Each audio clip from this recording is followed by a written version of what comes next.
दज्जाल इस वक्त किसी जजीरे में कैद है। वो चंद लोग जिन्होंने दज्जाल से मुलाकात की, वो लोग इस जजीरे पर कैसे पहुंचे? क्या आज भी कुछ लोग दज्जाल से राब्ते में हैं? वो पुरइसरार जजीरा कहाँ है? आज गूगल मैप में ये जजीरा दिखाई क्यों नहीं देता? हम इस वीडियो में इन तमाम सवालात के जवाबात जानेंगे। दज्जाल वो फितना है जिसके मुताल्लिक हज़रत आदम अलैहिस्सलाम से हज़रत मोहम्मद सल्लल्लाहु अलैहि वसल्लम तक तमाम पैगंबरों ने अपने अपने उम्मतों को आगाह किया। ये क़यामत तक का सबसे बदतरीन फितना करार दिया गया है। दज्जाल शैतानी क़ुव्वतों का हामिल होगा, दुनियावी ताकतों से मालामाल होगा और उनके ज़रिया दुनिया में तबाही मुसल्लत कर देगा। दज्जाल इस वक्त कहाँ है और किस हालत में है? इसके मुताल्लिक एक अजीबो गरीब रिवायत अहदीस के किताबों में जिक्र हुआ है।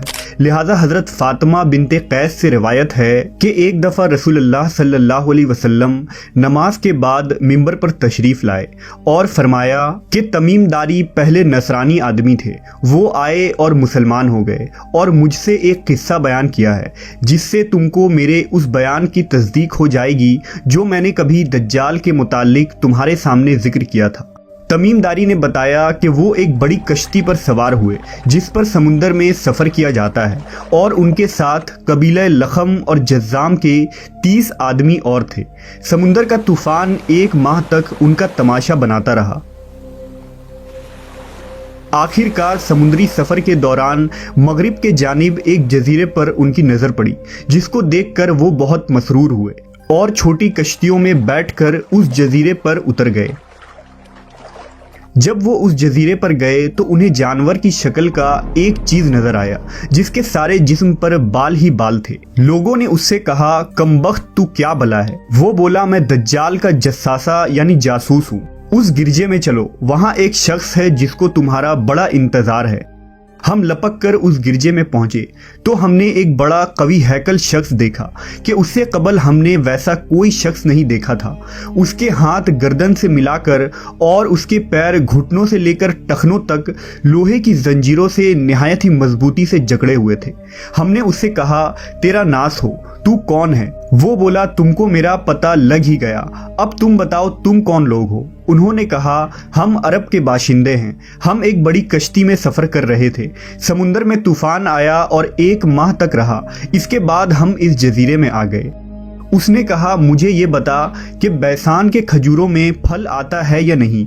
हमने कहा, हाँ आता है। उसने कहा, वो वक्त करीब है जब उसमें फल ना आएंगे। फिर उसने पूछा, अच्छा बहर तिब्रिया के मुतालिक बताओ, उसमें पानी है या नहीं? हमने कहा, बहुत है। उसने कहा, वो ज़माना करीब है जबकि उसमें पानी ना रहेगा।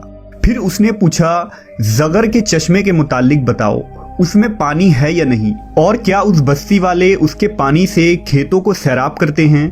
हमने कहा, उसमें बहुत पानी है और लोग उसके पानी से खेतों को सैराब करते हैं। फिर उसने कहा, अच्छा नबी उम्मी का कुछ हाल सुना?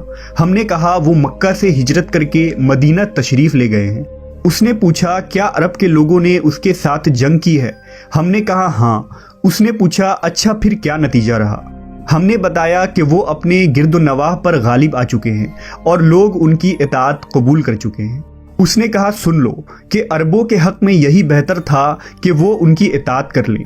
और अब मैं तुमको अपने मुतालिक बताता हूँ। मैं मसीह दज्जाल हूँ और वो वक्त करीब है जबकि मुझको यहाँ से बाहर निकलने की इजाज़त मिल जाएगी। मैं बाहर निकलकर तमाम ज़मीन पर घूमूंगा। 40 दिन के अंदर अंदर कोई बस्ती ऐसी न रहेगी जिसमें मैं दाखिल न होऊंगा, सिवाय मक्का और मदीना के। उन दोनों मकामात में मेरा दाखिला ममनू है।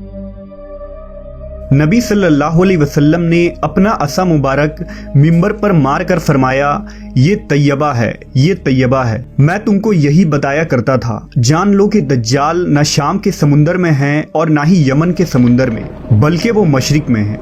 और नबी सल्लल्लाहु अलैहि वसल्लम ने मशरिक की तरफ हाथ से इशारा फरमाया। حضرت تمیم داری اور ان کے ساتھیوں نے جس جزیرے پر دجال سے ملاقات کی تھی اس کا علم آج تک کسی کو نہیں ہو سکا، لیکن اس بارے میں بہت سارے دعوے کیے جاتے رہے ہیں کہ وہ پر اسرار جزیرہ کہاں ہے جہاں دجال زنجیروں میں جکڑا قید ہے۔ بعض لوگوں کا گمان ہے کہ بحر عرب میں موجود سقطرہ نامی جزیرہ ہی وہ جزیرہ ہے جہاں دجال قید ہے۔ یہ جزیرہ نہایت ہی عجیب و غریب مقام ہے۔ جزیرہ سقطرہ ملک یمن کا حصہ ہے اور ساحل سے 400 کلومیٹر کے فاصلے پر موجود ہے۔ اس جزیرے پر موجود چرند و پرند اور بہت سارے درخت باقی دنیا سے بہت مختلف ہیں۔ ڈریگن بلڈ ٹری نامی عجیب و غریب درخت بھی اسی جزیرے میں اگتا ہے، جس کے تنے سے سرخ رنگ کا عرق نکلتا ہے اور ایسا لگتا ہے جیسے اس درخت سے خون بہہ رہا ہو۔ اس کے علاوہ بھی اس جزیرے میں حیران کر دینے والے 700 اقسام کے درخت اور مخلوقات پائے جاتے ہیں۔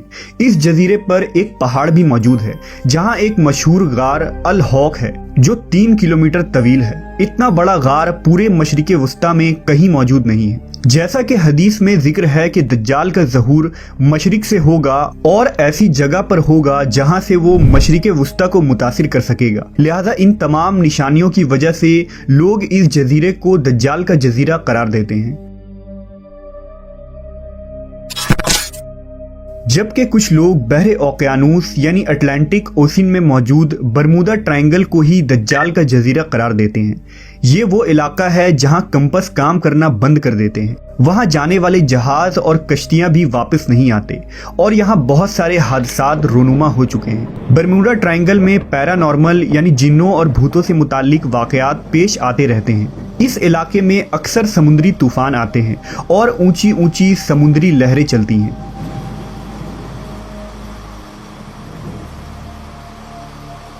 برمودا دراصل کسی ایک جزیرے کا نام نہیں، یہ ایک تکون نما علاقہ ہے جس کے اندر 300 سے زیادہ غیر آباد اور سنسان جزیرے موجود ہیں جہاں آج تک انسانوں نے قدم نہیں رکھا ہے۔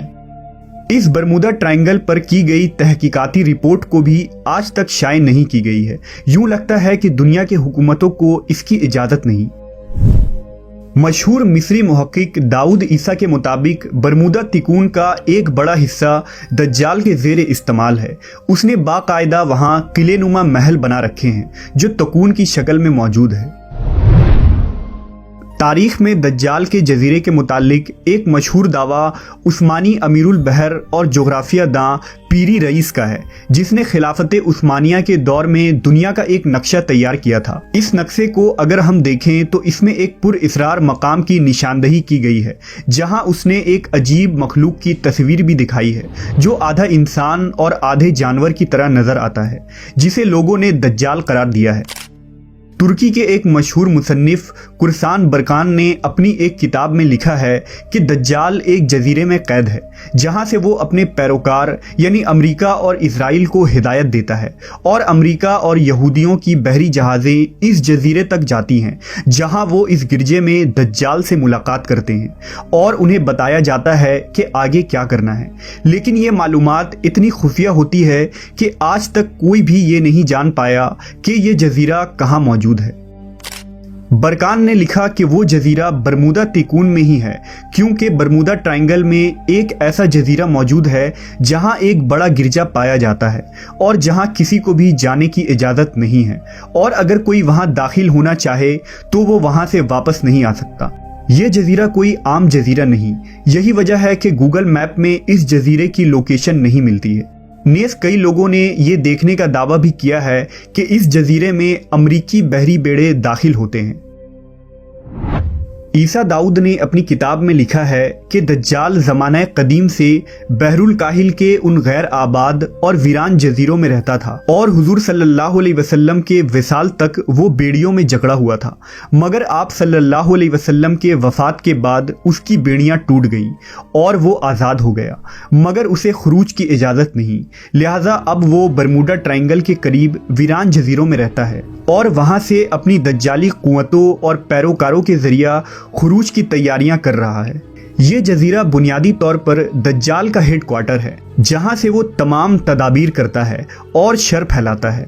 अब उन जजीरों में दज्जाल का जजीरा कौन सा है, इसका सही इल्म सिर्फ अल्लाह तबारक व ताला को ही है, और अपने मुकर्ररा वक्त पर अल्लाह के हुक्म से दज्जाल उन जजीरों से निकलकर इंसानी आबादी की तरफ आ जाएगा, जो हमारे लिए एक आजमाइश और फितना साबित होगी, जिस फितने से बचने के लिए नबी आखिरुज़्ज़मा हज़रत मोहम्मद सल्लल्लाहु अलैहि वसल्लम ने हमें राह दिखाया है।